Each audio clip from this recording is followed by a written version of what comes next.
जय हिंद नमस्कार बंधुरा केमन आছো তোমরা সবাই আশা করি সবাই ভালো আছো সুস্থ আছো এবং তোমরা তোমাদের প্রিপারেশন খুব ভালোভাবে করছো। আজকের একটি গুরুত্বপূর্ণ বিষয় নিয়ে আলোচনা করছি যেখানে এসএসসি জিডি 2025 এর পশ্চিমবঙ্গের যারা যারা এক্সাম দিয়েছো ছাত্রছাত্রীরা তোমাদের জন্য ভিডিওটি খুবই গুরুত্বপূর্ণ। এখানে আমরা পশ্চিমবঙ্গের আসাম রাইফেলের ফাইনাল কাটআপ নিয়ে আলোচনা করব। তো সবাই কিন্তু ভিডিওটিতে যুক্ত থাকো, প্রথম থেকে শেষ পর্যন্ত খুবই মনোযোগ দিয়ে ভিডিওটি দেখবে। এখানে আমরা প্রত্যেকটি বিষয় কিন্তু আলোচনা করব। এছাড়াও এখানে অনেক কিছু আমরা আলোচনা করব যেগুলি তোমাদের ফিজিক্যালের আগে জানা অত্যন্ত প্রয়োজনীয়। ঠিক আছে, তো চলো আমরা দেখে নিই কী কী বিষয় আমরা আজকে দেখে নেব। এবং বন্ধুরা, তোমরা যারা এখনও পর্যন্ত study with current GK YouTube চ্যানেলটিকে সাবস্ক্রাইব করোনি, তোমরা অবশ্যই এই চ্যানেলটিকে সাবস্ক্রাইব করে পাশে থাকা বেল আইকন ক্লিক করে অল নোটিফিকেশান অন করে রাখো। এই চ্যানেলের মাধ্যমে তোমরা অল কম্পিটিটিভ এক্সাম গাইড পেয়ে যাবে। প্রতিটি এক্সামের আপডেট সবার আগে পাওয়ার জন্য এবং সবার আগে তুমি নিজেকে তৈরি করার জন্য এই চ্যানেলটিকে সাবস্ক্রাইব করে রাখো, তাহলে কিন্তু তোমার কাছে সবার আগে নোটিফিকেশান চলে যাবে। তো চলো আমরা দেখে নিই আজকের কী কী গুরুত্বপূর্ণ টপিক রয়েছে।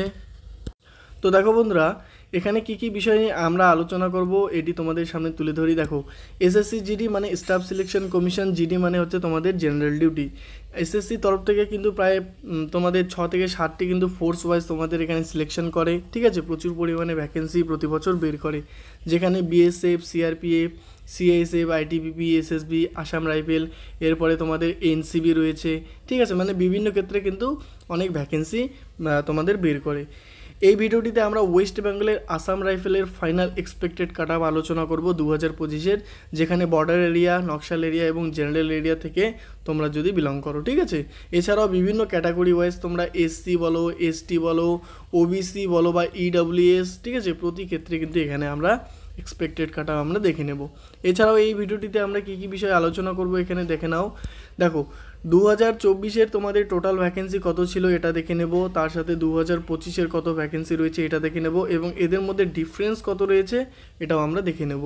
প্লাস ওয়েস্ট বেঙ্গলের টোটাল ভ্যাকেন্সি 2024-এ কত ছিল এবং ওয়েস্ট বেঙ্গলের টোটাল ভ্যাকেন্সি 2025-এ কত রয়েছে, মানে এখানে অল ওভার ইন্ডিয়াতে কত রয়েছে, তার মধ্যে এখানে পশ্চিমবঙ্গে কত রয়েছে এবং এদের মধ্যে ডিফারেন্স কত রয়েছে এটা আমরা দেখে নেব। ঠিক আছে, তারপর দেখে নেব ওয়েস্ট বেঙ্গলের টোটাল ক্যান্ডিডেট 2024-এ কতজন অ্যাপ্লাই করেছে ফর্ম, এবং ওয়েস্ট বেঙ্গলের টোটাল ক্যান্ডিডেট 2025-এ কতজন অ্যাপ্লাই করেছে এবং এদের মধ্যে এবছরের পার্থক্য কত রয়েছে।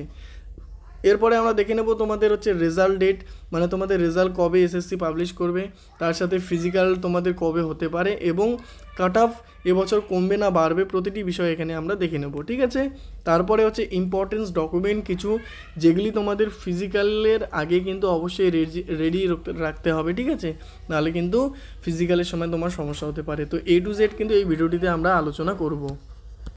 তো দেখো বন্ধুরা, প্রথমে আমরা দেখে নেব 2024 এবং 2025-এর ভ্যাকেন্সির মধ্যে কতটা ডিফারেন্স রয়েছে। আমরা জানি 2024-এ প্রথমে 26,141টি ভ্যাকেন্সি ছিল, তারপরে 20,476টি ভ্যাকেন্সি বৃদ্ধি পেয়েছিল এবং টোটাল দেওয়া দিচ্ছিল কত 46,617টি। 2025-এর ক্ষেত্রে 39,481টি ভ্যাকেন্সি ছিল প্রথমে, পরবর্তীতে 14,209টি ভ্যাকেন্সি বৃদ্ধি পেয়ে দাঁড়িয়েছে কত 53,690, মানে 2024-25-এর ডিফারেন্স কত রয়েছে 7,073টি ভ্যাকেন্সি 2025-এ বেশি রয়েছে। ঠিক আছে, নেক্সট আমাদের দেখে নেব হচ্ছে 2024-25-এর ওয়েস্ট বেঙ্গলের ভ্যাকেন্সি ডিফারেন্স কত রয়েছে। তো দেখো, 2024-এর ক্ষেত্রে যদি আমরা দেখি 46,617টি ছিল, যার মধ্যে পশ্চিমবঙ্গের কত ছিল 5,615টি বিভিন্ন ফোর্স ওয়াইজ। ঠিক আছে, বিএসএফ, সিআরপিএফ, সিআইএসএফ বিভিন্ন ক্ষেত্রে। টোটাল ভ্যাকেন্সি 2025-এ দেখো কত ছিল 53,690, এর মধ্যে ওয়েস্ট বেঙ্গলে বর্তমান কত রয়েছে 7,227টি, মানে এদের মধ্যে ডিফারেন্স কত প্রায় 1,612টি ভ্যাকেন্সির ডিফারেন্স রয়েছে, মানে তোমাদের 2024-এর থেকে 2025-এ বা 1,612টি ভ্যাকেন্সি কিন্তু বেশি রয়েছে এবছর পশ্চিমবঙ্গে। ঠিক আছে, তো চলো এবার আমরা নেক্সট দেখে নেব। দেখো, এবার হচ্ছে 2024 এবং 2025-এর ক্যান্ডিডেট অ্যাপিয়ার দেখে নেব, মানে কতজন ক্যান্ডিডেট তোমাদের ফর্ম অ্যাপ্লাই করেছিল এবং কতজন তোমাদের হচ্ছে সিবিটি এক্সাম দিয়েছিল। ঠিক আছে, কেননা এই সমস্ত কিছু ডেটার উপরকেই কিন্তু আমরা যে কাট অফ সেটা কিন্তু বুঝতে পারবো। তো দেখো, এখানে যদি দেখি 2024-এর ক্ষেত্রে টোটাল 46,617 ভ্যাকেন্সি ছিল, যেখানে টোটাল অ্যাপ্লাই করেছিল কতজন 47,45,000 প্লাস স্টুডেন্ট কিন্তু অ্যাপ্লাই করেছিল চাকরির জন্য, এখানে তোমাদের কতজন অ্যাপিয়ার্ড হয়েছিল, মানে তোমাদের সিবিটি এক্সাম দিয়েছিল 30,36,000 প্লাস স্টুডেন্ট কিন্তু এখানে সিবিটি এক্সাম দিয়েছিল, মানে 64% দিয়েছিল। 2025-এর ক্ষেত্রে দেখো 53,690টি টোটাল ভ্যাকেন্সি, যেখানে ফর্ম অ্যাপ্লাই করেছিল 52,69,000 প্লাস স্টুডেন্ট, কিন্তু এখানে তোমাদের সিবিটি এক্সাম দেয় শুধুমাত্র 25,21,000 প্লাস স্টুডেন্ট কিন্তু সিবিটি এক্সাম দেয়, মানে 48% কিন্তু শুধুমাত্র তোমাদের এবছর সিবিটি এক্সাম দিয়েছে। তো আগের বছরের তুলনায় এবছর দেখতে পাচ্ছ ক্যান্ডিডেট কিন্তু অনেক কম রয়েছে, ঠিক আছে। তো যেখানে ক্যান্ডিডেট কম সেখানে তোমাদের কম্পিটিশনও অবশ্যই কম হবে, ঠিক আছে। এবার দেখো ওয়েস্ট বেঙ্গলের টোটাল ভ্যাকেন্সি কত ইনক্রিজ হলো মেল ফিমেল সেটা দেখে নিই। দেখো 2025-এর ক্ষেত্রে আমরা দেখতে পাচ্ছি প্রথমে 39,481 থেকে 53,690 হয়ে গেল, মানে 14,209টি ভ্যাকেন্সি বৃদ্ধি পেলো। এটাই হচ্ছে অল ওভার ইন্ডিয়াতে। এখানে এবার আমরা পশ্চিমবঙ্গের যদি দেখি তো দেখো প্রথমে কিন্তু তোমাদের ছিল 5,397টি, পরবর্তীতে 7,227টি ভ্যাকেন্সি হয়ে যায়, মানে 1,830টি ভ্যাকেন্সি কিন্তু তোমাদের বৃদ্ধি পেয়েছে। নেক্সট আমরা দেখতে পাচ্ছি এখানে মেল ভ্যাকেন্সি প্রথমে কত ছিল 4,833টি, বৃদ্ধি হয়ে দাঁড়িয়েছে 6,439, মানে 1,606টি ভ্যাকেন্সি কিন্তু তোমাদের বৃদ্ধি পেয়েছে মেল ক্যান্ডিডেটদের। এবং ফিমেলের ক্ষেত্রে দেখো তোমাদের কত রয়েছে 564টি আগে ছিল, পরবর্তীতে 788টি মানে তোমাদের ভ্যাকেন্সি বৃদ্ধি পেয়েছে, মানে এখানে প্রায় তোমাদের 224টি ভ্যাকেন্সি কিন্তু বৃদ্ধি পেয়েছে। তো বর্তমান অল ওভার ইন্ডিয়া এবং পশ্চিমবঙ্গের মেল ফিমেল কত ভ্যাকেন্সি রয়েছে, তো টোটাল এটি অল ওভার ইন্ডিয়া, পশ্চিমবঙ্গে টোটাল এটি, যেখানে মেল রয়েছে এত এবং ফিমেল রয়েছে এত, ঠিক আছে। এই প্রতিটি তোমাদের বিষয়ে কিন্তু অত্যন্ত জানা প্রয়োজন, কেননা এগুলি জানলে তুমি তোমার কাট অফ কিন্তু অ্যানালিসিস করতে পারবে, ঠিক আছে। এবার দেখো এরিয়া ওয়াইজ দেখে নিই যে পশ্চিমবঙ্গের এরিয়া ওয়াইজ তোমাদের কত ভ্যাকেন্সি রয়েছে মেল ফিমেল এবং বিভিন্ন এরিয়া ওয়াইজ, ঠিক আছে। এখানে দেখো এরিয়ার মধ্যে প্রথমে দেখে নিচ্ছি জেনারেল এরিয়াতে দেখো মেল ভ্যাকেন্সি কত রয়েছে 1,746টি রয়েছে এবং ফিমেল ভ্যাকেন্সি কত রয়েছে দেখো 195টি রয়েছে। নকশাল এরিয়াতে দেখো 133টি রয়েছে মেল ভ্যাকেন্সি এবং ফিমেল রয়েছে 15টি। বর্ডার এরিয়াতে দেখো 4,660টি রয়েছে মেল ভ্যাকেন্সি এবং ফিমেল রয়েছে 579টি, মানে বর্ডার এরিয়া পশ্চিমবঙ্গে দেখবে সবথেকে বেশি রয়েছে, সেজন্য এখানে ভ্যাকেন্সি বেশি। নকশাল এরিয়া কম রয়েছে, সেজন্য এখানে কম, এবং জেনারেল এরিয়া মাঝখানে রয়েছে, তো জেনারেল এরিয়াতেও ভ্যাকেন্সি মোটামুটি ভালোই আছে, ঠিক আছে। তো এই প্রত্যেকটি বিষয় কিন্তু তোমরা অবশ্যই স্ক্রিনশট করে রেখে দাও, এগুলি তোমাদের কাজে আসবে। তুমি যখন তোমার ডেটা অ্যানালিসিস করবে তোমরা দেখবে যে তোমার বর্ডার এরিয়া তোমার যখন দেখবে যে মেল ভ্যাকেন্সি এত রয়েছে, তো এখানে এবছর কাট অফটা কতটা যেতে পারে, ঠিক আছে। তো চলো এবার আমি তোমাদের সামনে তুলে ধরছি যে কী কী গুরুত্বপূর্ণ কারণ রয়েছে যার ফলে এবছর তোমাদের কাট অফটি কমবে, ঠিক আছে। তো দেখো কী কী তোমাদের হচ্ছে এখানে কারণ রয়েছে। দেখো প্রথম হচ্ছে তোমাদের কি ক্যান্ডিডেট উপস্থিতি 45%, মানে দেখো 2025-এর ক্ষেত্রে কিন্তু তোমাদের 25 লক্ষ স্টুডেন্ট সিবিটি এক্সাম দেয় এবং 2024-এ কিন্তু তোমাদের 35 লক্ষ স্টুডেন্ট সিবিটি এক্সাম দেয়। তো এখানে ডিফারেন্স কত দেখতে পাচ্ছি, প্রায় 10 লাখের কাছাকাছি কিন্তু এবছর ডিফারেন্স রয়েছে, মানে 10 লক্ষ স্টুডেন্ট কিন্তু কম রয়েছে এবছর তোমাদের কম্পিটিশানে, ঠিক আছে। নেক্সট কি ভ্যাকেন্সি বৃদ্ধি। তো দেখো প্রথমে 39,481 থেকে 53,690 হয়েছিল, মানে 14,209টি ভ্যাকেন্সি বৃদ্ধি পায়। তো দেখতে পাচ্ছ আগের বছরের থেকে এবছর প্রায় 7,000 প্লাস ভ্যাকেন্সি তোমাদের রয়েছে, প্লাস এবছর তোমাদের 10 লক্ষ স্টুডেন্ট কম রয়েছে। তো এখানে কি তোমাদের কি কাট অফ বৃদ্ধি পাবে? অবশ্যই না, তোমাদের এবছর কাট অফ কিন্তু কমবে। নেক্সট পয়েন্ট দেখে নেব এক্সাম লেভেল। তো দেখো এক্সাম লেভেল আমরা যেটা অ্যানালিসিস করে দেখছি যে দেখো কোয়েশ্চেন লেভেলের মানে কোয়েশ্চেন তোমাদের কতটা হার্ড লেভেলের ছিল। দেখো 2024-এর ক্ষেত্রে কিন্তু কোয়েশ্চেন তোমাদের নর্মাল টাইপ ছিল এবং মডারেট টাইপ ছিল, যার জন্য এক একজন স্টুডেন্ট কিন্তু স্কোর ভালো করেছিল। মিনিমাম আমরা এক্সপেক্টে ধরে নিলাম যে 120 পেয়েছিল একজন স্টুডেন্ট, কিন্তু 2025-এর কোয়েশ্চেন লেভেল কেমন হয়েছে, মডারেট টু হার্ড লেভেলের হয়েছে, যার জন্য কি হয়েছে যে মানে স্টুডেন্ট 120 নম্বর পেয়েছিল 2024-এ সেই স্টুডেন্ট কিন্তু 90 নম্বর পায় 2025-এ। কেননা কোয়েশ্চেন লেভেল হার্ড হয়েছে, ঠিক আছে। তো কোয়েশ্চেন লেভেল হার্ড হওয়ার ফলে কী হয়েছে, তোমাদের যে স্কোর সেটা কিন্তু ডাউন হয়ে গেছে, ঠিক আছে, যার জন্য এবছর যে কাট অফ সেটার ওপর প্রভাব পড়বে, ঠিক আছে। এবার দেখো নেক্সট যে গুরুত্বপূর্ণ পয়েন্টটি রয়েছে সেটি হচ্ছে 2024 এবং 2025-এর অ্যাভারেজ স্কোর ডাউন। দেখো এটি তোমাদের কিন্তু একটু আগেই বললাম। দেখো একজন ক্যান্ডিডেট 2024-এ কিন্তু 140 নম্বর পেয়ে পাস করেছিল, কিন্তু ক্যান্ডিডেট 2025-এ 115 নম্বর পেয়ে পাস করে, যেখানে ডিফারেন্স দেখতে পাচ্ছ প্রায় 25 নম্বর কম রয়েছে। কি কারণ? কারণ হচ্ছে 2024-এ নর্মাল কোশ্চেন ছিল এবং 2025-এ হার্ড লেভেলের কোশ্চেন আসে, যার জন্য কি হয়েছে, স্কোরটা ডাউন হয়ে গেছে। তো যেখানে স্কোর ডাউন, সেখানে তোমাদের ফিজিক্যাল বলো বা ফাইনাল বলো, সেখানে কিন্তু তোমাদের কাট অফও ডাউন হবে। ঠিক আছে, নেক্সট পয়েন্ট দেখে নিচ্ছি, নর্মালাইজেশন। তো দেখো নর্মালাইজেশনটা কীরকম হচ্ছে, 2024-এর ক্ষেত্রে তোমরা দেখবে যে নর্মালাইজেশন কিন্তু 25 নম্বর পর্যন্ত কিন্তু দিয়েছিল, মানে 25+ কিন্তু এসেছিল। তো এবার 2024-এ কোশ্চেন লেভেল তো নর্মাল ছিল, কিন্তু 2025-এর কোশ্চেন লেভেল তো হার্ড হয়েছে। তো অবশ্যই এই বছর তোমাদের নর্মালাইজেশন বেশি দেওয়া উচিত। তো তবুও আমি এক্সপেক্টেড এখানে তোমাদের জন্য শিফট ওয়াইজ ধরে রেখেছি যে কত আসতে পারে। ঠিক আছে, এছাড়া তোমরা এখনও জানো না যে কোনগুলি হার্ড শিফট, কোনগুলি নর্মাল শিফট এবং কোনগুলি তোমাদের মডারেট টাইপের শিফট ছিল। তুমি যে শিফটে এক্সাম দিলে সেটি তোমাদের হচ্ছে কী ধরনের শিফট ছিল, সেই সমস্ত জানার জন্য তোমরা অবশ্যই এখানে আই বাটনে ভিডিওটিতে ক্লিক করে তোমরা অবশ্যই দেখে নাও যে কোনগুলি হার্ড শিফট ছিল এবং কোনগুলিতে কত নম্বর তোমরা পেতে পারবে। ঠিক আছে, তো দেখো এখানে যদি আমরা বলি, দেখো হার্ড শিফটের ক্ষেত্রে কিন্তু তোমরা এখানে 20 থেকে 25+ অবশ্যই পাবে, তোমরা দেখে নিও। এবং মডারেট শিফটের ক্ষেত্রে তোমরা কিন্তু 15 থেকে 20 নম্বর অবশ্যই পাবে। ঠিক আছে, এবং নেক্সট রয়েছে তোমাদের নর্মাল শিফট, সেগুলিতে কিন্তু 8 থেকে 15 নম্বর তোমরা অবশ্যই পাবে এবছর নর্মালাইজেশনে। দেখো নেক্সট এবং লাস্ট পয়েন্ট যেটি রয়েছে খুবই গুরুত্বপূর্ণ, এটা তোমাদের বুঝতে হবে। তো দেখো এটি কি, ফিজিক্যাল টাইপ 2025। ঠিক আছে, দেখো 2024-এর মতোই কিন্তু 2025-এ ফিজিক্যাল হওয়ার সম্ভাবনা রয়েছে, মানে তোমাদের PET, PST, DV plus medical কিন্তু একই সাথে হওয়ার সম্ভাবনা রয়েছে। যেখানে তোমরা জানো যে তোমাদের প্রথমে 2024-এর ক্ষেত্রে কী হয়েছিল, প্রথমে কিন্তু হাইট মেপেছিল, তারপর ওয়েট, তারপর চেস্ট। এই বিষয়ে যারা কোয়ালিফাই করতো তাদের রানিং ট্র্যাপে নিয়ে যেতে হতো এবং তারা রানিং করতো। ঠিক আছে, এবার রানিং কোয়ালিফাই যারা করতো তাদের ডকুমেন্ট ভেরিফিকেশন হতো এবং ডকুমেন্টের পর হচ্ছে মেডিকেল টেস্ট হতো।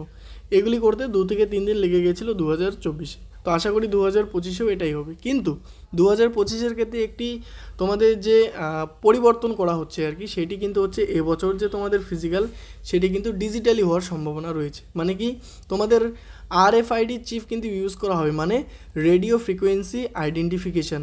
এটি তোমাদের রানিংয়ের ক্ষেত্রে করা হবে। কেন করা হবে আমি তোমাদের এখানে বলে দিই। দেখো 2024-এর ক্ষেত্রে তোমরা জানো 5 কিলোমিটার রানিং করতে কিন্তু তোমাদের 24 মিনিট সময় লাগে। ঠিক আছে, কিন্তু 2024-এ ম্যানুয়ালি হওয়ার ফলে কী হয়েছিল, তারা মন থেকে মানে বিভিন্ন সেন্টার ওয়াইজ 5 সেকেন্ড, 10 সেকেন্ড বা 15 সেকেন্ড পর্যন্ত ছাড় দিয়েছিল, যেখানে কিন্তু 5 থেকে 10 জন ক্যান্ডিডেট আরামসে পাস করেছিল। ঠিক আছে, কিন্তু এই যে চান্স মানে 5 সেকেন্ড, 10 সেকেন্ড, 15 সেকেন্ড, এটা কিন্তু 2025-এ তোমরা পাবে না। কেন পাবে না?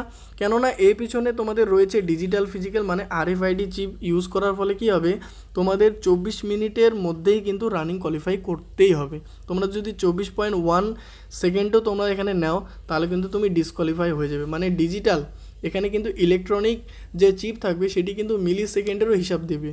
ঠিক আছে, তো অবশ্যই তোমরা কিন্তু ফিজিক্যাল মানে এতটাই 100% দিয়ে তোমরা ট্রাই করো, এখন থেকে প্র্যাকটিস করো, যেন তুমি সেখানে গিয়ে 24 মিনিটের মধ্যেই তুমি কোয়ালিফাই করতে পারো। ঠিক আছে, এছাড়াও তোমাদের আরেকটি বিষয় অনেকে কমেন্ট করেছিলে যে দাদা 2024-এর ক্ষেত্রে কিন্তু হাইটে বাদ দিয়ে দিয়েছে, ওয়েটে বাদ দিয়ে দিয়েছে, চেস্টে বাদ দিয়েছে। তো এটি কিন্তু 2025-এ হবে না, এটি তোমাদের পুরোপুরি ইলেকট্রনিক ডিভাইস দিয়ে মাপা হবে। তো সেখানে কিন্তু তোমাদের একদম অ্যাকুরেট, তোমরা যদি 170.1 সেন্টিমিটারও থেকে থাকো, সেটাই কিন্তু সেখানে নেবে। ঠিক আছে, যার ফলে তোমাদের আর কেউ ডিসকোয়ালিফাই করতে পারবে না। ঠিক আছে, এছাড়াও তোমাদের CCTV থাকবে, প্লাস হচ্ছে তোমাদের ইলেকট্রনিক চিপ লাগা থাকবে। তো প্রতি ক্ষেত্রে কিন্তু তোমাদের সিকিউরিটি এই বছর অত্যন্ত বেশি রয়েছে। ঠিক আছে, তো এই বছর কিন্তু ফিজিক্যাল খুব ভালোভাবে কোয়ালিফাই করো। এখানে আমি পয়েন্টই দিয়েছি কেন, দেখো 2025-এ এবং 2024-এর মধ্যে পার্থক্য বুঝতে পারলে যে রানিংয়ের ক্ষেত্রে তোমাদের কোনো ছুট দিচ্ছে না, যার ফলে এই বছর কিন্তু অনেক স্টুডেন্ট ফেল করবে। তো যেখানে অনেক স্টুডেন্ট ফেল করবে মানে পাস কম করবে, তো সেখানে কম্পিটিশন কম হবে। তো কম্পিটিশন কম মানে তোমাদের রেজাল্ট এবং ফিজিক্যালে যে তোমাদের হচ্ছে তোমরা বলো রেজাল্টের ক্ষেত্রে কী হবে, তোমাদের কাট অফ অবশ্যই কমবে, যেহেতু তোমাদের ক্যান্ডিডেটের কম্পিটিশনটা কম রয়েছে। ঠিক আছে, তো আশা করি তোমরা বুঝতে পেরেছো এই সমস্ত গুরুত্বপূর্ণ পয়েন্ট। ঠিক আছে, তো যারা যারা চ্যানেলটিতে এখনও যুক্ত রয়েছে অবশ্যই একটি লাইক করে দিও, চ্যানেলটিকে সাবস্ক্রাইব করে দিও। ঠিক আছে, তোমাদের সাহায্য একান্ত প্রয়োজন। তো দেখো এবার হচ্ছে দেখে নিচ্ছি আসাম রাইফেল। 2024-এর অফিসিয়াল, এটি হচ্ছে তোমাদের অফিসিয়াল হচ্ছে যেটি রেজাল্ট ছিল, ঠিক আছে। এর ওপর বেস করে কিন্তু আমরা 2025-এর ফাইনাল এক্সপেক্টেড কাট আপ আমরা এখানে দেখে নেব যে এবছর কাট আপ কত যেতে পারে। এবছর কাট আপ কিন্তু তোমাদের বলি -8 to 10 কিন্তু এবছর কমবে আগের বছরের তুলনায়। তো এই বছর কত যেতে পারে সেটা আমরা দেখে নিচ্ছি। বিভিন্ন এখানে দেখো তোমাদের হচ্ছে স্টেট হচ্ছে পশ্চিমবঙ্গ, ফোর্স হচ্ছে আসাম রাইফেল, ক্যাটাগরি হচ্ছে বিভিন্ন ক্ষেত্র, এরিয়া হচ্ছে জেনারেল নকশাল এরিয়াতেই কিন্তু শুধুমাত্র আসাম রাইফেলে ভ্যাকেন্সি রয়েছে পশ্চিমবঙ্গে, ঠিক আছে, বর্ডার এরিয়াতে নেই। তো নেক্সট আমরা দেখে নেব এখানে কত কী ভ্যাকেন্সি তোমাদের যেতে পারে। দেখো কাট আপের ক্ষেত্রে দেখি, আসাম রাইফেলের ক্ষেত্রে EWS জেনারেল এরিয়া থেকে যারা রয়েছে তোমাদের এর আগের বছর কত গিয়েছিল 119 কিন্তু কাট আপ গিয়েছিল। এবছর কত যেতে পারে, এবছর কিন্তু তোমাদের 110 প্লাস কাট আপ এখানে যাবে। নেক্সট হচ্ছে OBC জেনারেল এরিয়া থেকে কত গেছে দেখো 128। তো এখানে তোমাদের কাট আপ কত যেতে পারে এবছর কিন্তু 118 এখানে তোমাদের কাট আপ যেতে পারে, ঠিক আছে। নেক্সট দেখো ওবিসির ক্ষেত্রে নকশাল এরিয়া কত গেছে 122, এখানে তোমাদের কাট আপ কত যাবে, এখানে কিন্তু তোমাদের 112 প্লাস কাট আপ এবছর যাবে। এবং এই যে কাট আপ আমি বলতেছি এটি কিন্তু ফাইনাল এক্সপেক্টেড কাট আপ, ঠিক আছে, যেখানে তোমাদের র স্কোর বলো প্লাস তোমাদের নর্মালাইজেশন নিয়ে কিন্তু এই কাট আপ তৈরি হয়, ঠিক আছে। এরপরে আমরা নেক্সট দেখে নেব হচ্ছে এসসি ক্যাটাগরি, ঠিক আছে। দেখো এসসি ক্যাটাগরির ক্ষেত্রে যদি আমরা দেখে নিই তো দেখে এসসি জেনারেল এরিয়াতে 2024-এ গিয়েছিল 126। তো এবছর কিন্তু তোমাদের কত যেতে পারে, এবছর তোমাদের 116 প্লাস এখানে কাট আপ যেতে পারে। নেক্সট এসসি নকশাল এরিয়াতে কত গেছে 107, এখানে তোমাদের কাট আপ কত যেতে পারে, এবছর কিন্তু এখানে তোমাদের 98 প্লাস কাট আপ যেতে পারে, ঠিক আছে। নেক্সট দেখো এসটির ক্ষেত্রে জেনারেল এরিয়াতে কত গেছে 136, তো এবছর এখানে কত যেতে পারে, এবছর কিন্তু এখানে 126 প্লাস তোমাদের কাট আপ যেতে পারে, ঠিক আছে। নেক্সট দেখে নেবো হচ্ছে ইউআর ক্যান্ডিডেট। দেখো আসাম রাইফেলে ইউআর ক্যান্ডিডেট জেনারেলতে 132 গিয়েছিল কাট আপ 2024-এ, এবছর কত যেতে পারে 122 প্লাস কিন্তু তোমাদের এখানে কাট আপ যেতে পারে। নেক্সট হচ্ছে ইউআর হচ্ছে নকশাল এরিয়াতে দেখো কত গেছিলো 131, মানে এখানে তোমাদের এবছর 121 প্লাস কিন্তু কাট আপ যেতে পারে, ঠিক আছে। তো এটি হচ্ছে তোমাদের জন্য এক্সপেক্টেড আমি একটা কাট আপ তুলে ধরলাম, আশা করি তোমরা বুঝতে পেরেছো। কেননা এবছর কাট আপের ওপর কিন্তু মানে অনেকটাই প্রভাব পড়ছে, ঠিক আছে। তোমাদের দেখতে পাচ্ছ ভ্যাকেন্সি বেশি রয়েছে, কোশ্চেন লেভেল হার্ড হয়েছে, ক্যান্ডিডেট কম রয়েছে, তো এক্সপেক্টেড করা যায় এবছর কাট আপ কিন্তু অনেকটা কমবে, ঠিক আছে। তো এবার চলো আমরা নেক্সট দেখে নেব হচ্ছে তোমাদের রেজাল্ট এক্সপেক্টেড ডেট। এখনও পর্যন্ত কিন্তু বন্ধুরা আমরা মানে তোমাদের হচ্ছে অফিসিয়ালি কোনো নোটিশ পাইনি, তোমরাও জানো যে যেখান থেকে আমরা বলতে পারবো যে আমাদের রেজাল্ট এত তারিখের এত দিনে দিবে, ঠিক আছে। কিন্তু আমরা যদি এখানে প্রিভিয়াস ইয়ারের ডেটা অ্যানালিসিস করি, মানে রেজাল্ট এবং তোমাদের এক্সাম ডেট, ঠিক আছে, মানে এক্সাম হয়েছিল কবে এবং এক্সামের কতদিন পর রেজাল্ট দিয়েছে, এগুলি যদি আমরা ডেটা অ্যানালিসিস করি তবে আমরা 2025-এর একটি কিন্তু মানে আনুমানিক ধারণা নিতে পারবো। তো যেখানে দেখো তোমাদের সামনে এখানে প্রতিটি বিষয় আমি তুলে ধরছি। 2021-এর ক্ষেত্রে দেখো 16 নভেম্বর থেকে 15 ডিসেম্বর 2021-এ তোমাদের এক্সাম হয়েছিল এবং এক্সাম শেষ হওয়ার পর 25 মার্চ 2022-এ তোমাদের রেজাল্ট দিয়েছে, মানে 3 মাস কিন্তু এখানে সময় নিয়েছে এসএসসি রেজাল্ট পাবলিশ করতে, ঠিক আছে। নেক্সট দেখো 2022-এর ক্ষেত্রে 10 জানুয়ারি থেকে 13 ফেব্রুয়ারি 2023 এক্সাম চলেছিল এবং এক্সামের পর 8 এপ্রিল 2023-এ তোমাদের রেজাল্ট দিয়েছিল, মানে 2 মাস সময় নিয়েছিল এসএসসি 2022-এর ক্ষেত্রে। 2023-24-এর ক্ষেত্রে দেখো 20 ফেব্রুয়ারি থেকে 7 মার্চ 2024-এ তোমাদের হচ্ছে এক্সাম হয়েছিল এবং তোমাদের রেজাল্ট কবে দিয়েছিল 10 জুলাই 2024, মানে 3 মাসেরও বেশি সময় কিন্তু নিয়েছিল 2023-24-এর ক্ষেত্রে এসএসসি জিডি। তো এখানে আমরা দেখতে পাচ্ছি যে অ্যাভারেজ 3 মাস 2 মাস এবং 3 মাস। তো এখানে আমরা এক্সপেক্টে ধরে নিলাম যে এবছরও যে রেজাল্ট সেটা এসএসসি 3 মাস পর দেবে। তো আমরা দেখে নিই যে 2025-এর ক্ষেত্রে 4 ফেব্রুয়ারি থেকে 25 ফেব্রুয়ারি তোমাদের 2025-এ এক্সাম ছিল, মানে রানিং হয়েছিল। তো ফেব্রুয়ারির 3 মাস পরে যদি আমরা এক্সপেক্টেড করি তো ফেব্রুয়ারি, মার্চ, এপ্রিল এবং মে, তো মে মাসের দিকে অবশ্যই এসএসসি রেজাল্ট পাবলিশ করবে। কিন্তু মে মাস কিন্তু প্রায় শেষের দিকে বন্ধুরা, এখনও পর্যন্ত কিন্তু এসএসসি কোনো রেজাল্ট পাবলিশ করেনি বা কোনো অফিসিয়াল নোটিশ দেয়নি।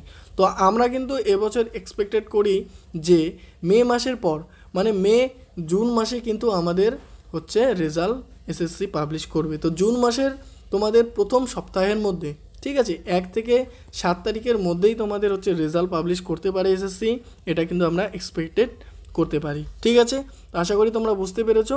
প্রতিটি বিষয় কিন্তু তোমাদের সামনে আমি A to Z একদম অ্যানালিসিস করছি। ঠিক আছে, তোমাদের ভালো লাগলে অবশ্যই একটি কিন্তু লাইক করে দিও। এবার দেখো তোমাদের ফিজিক্যাল এক্সপেক্টেড ডেট নিয়ে আলোচনা করি।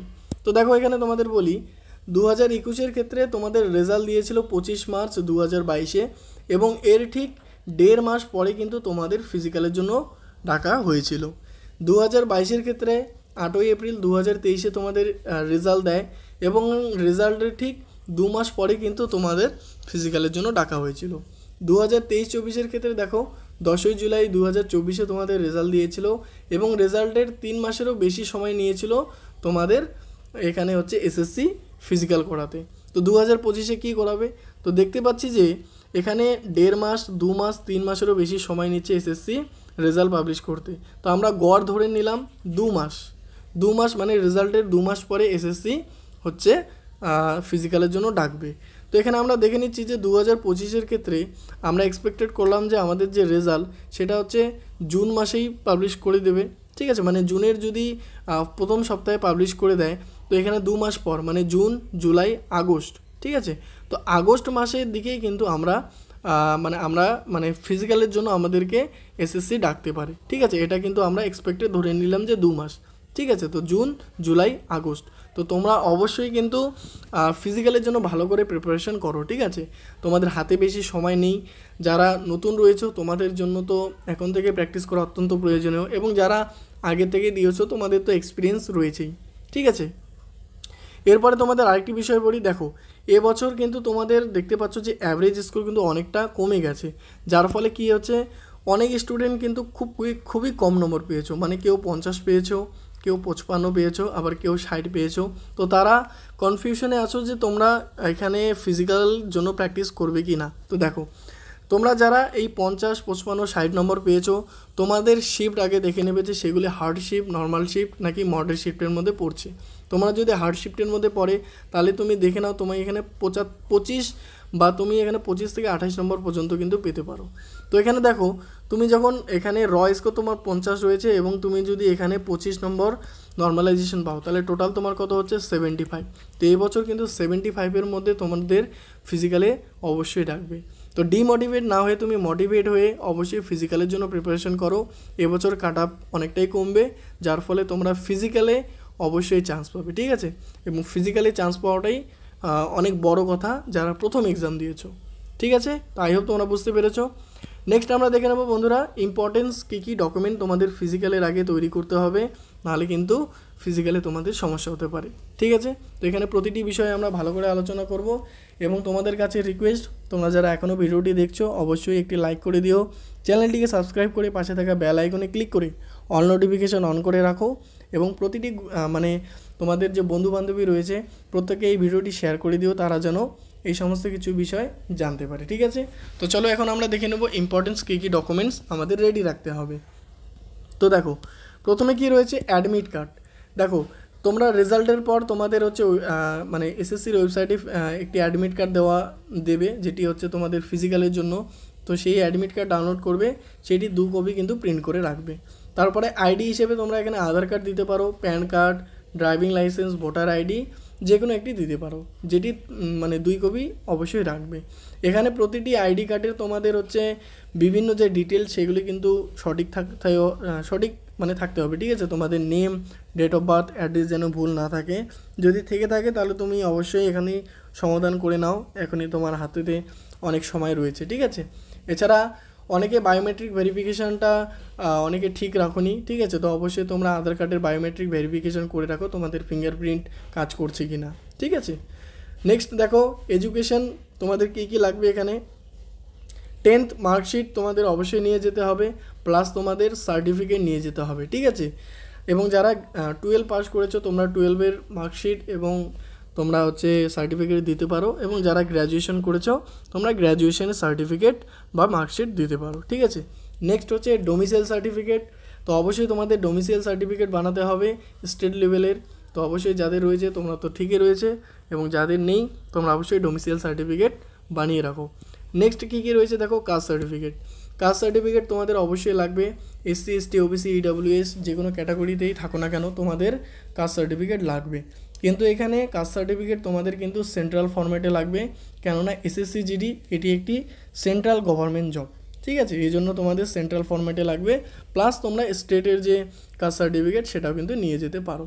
তো যাদের নেই সেন্ট্রাল কাস্ট সার্টিফিকেট তোমরা অবশ্যই এখনই বানায় নাও, হাতে সময় রয়েছে। নেক্সট কী রয়েছে, নেক্সট দেখো self attested by all documents, মানে প্রতিটি ডকুমেন্টসে নিজের কিন্তু সিগনেচার করবে, ঠিক আছে।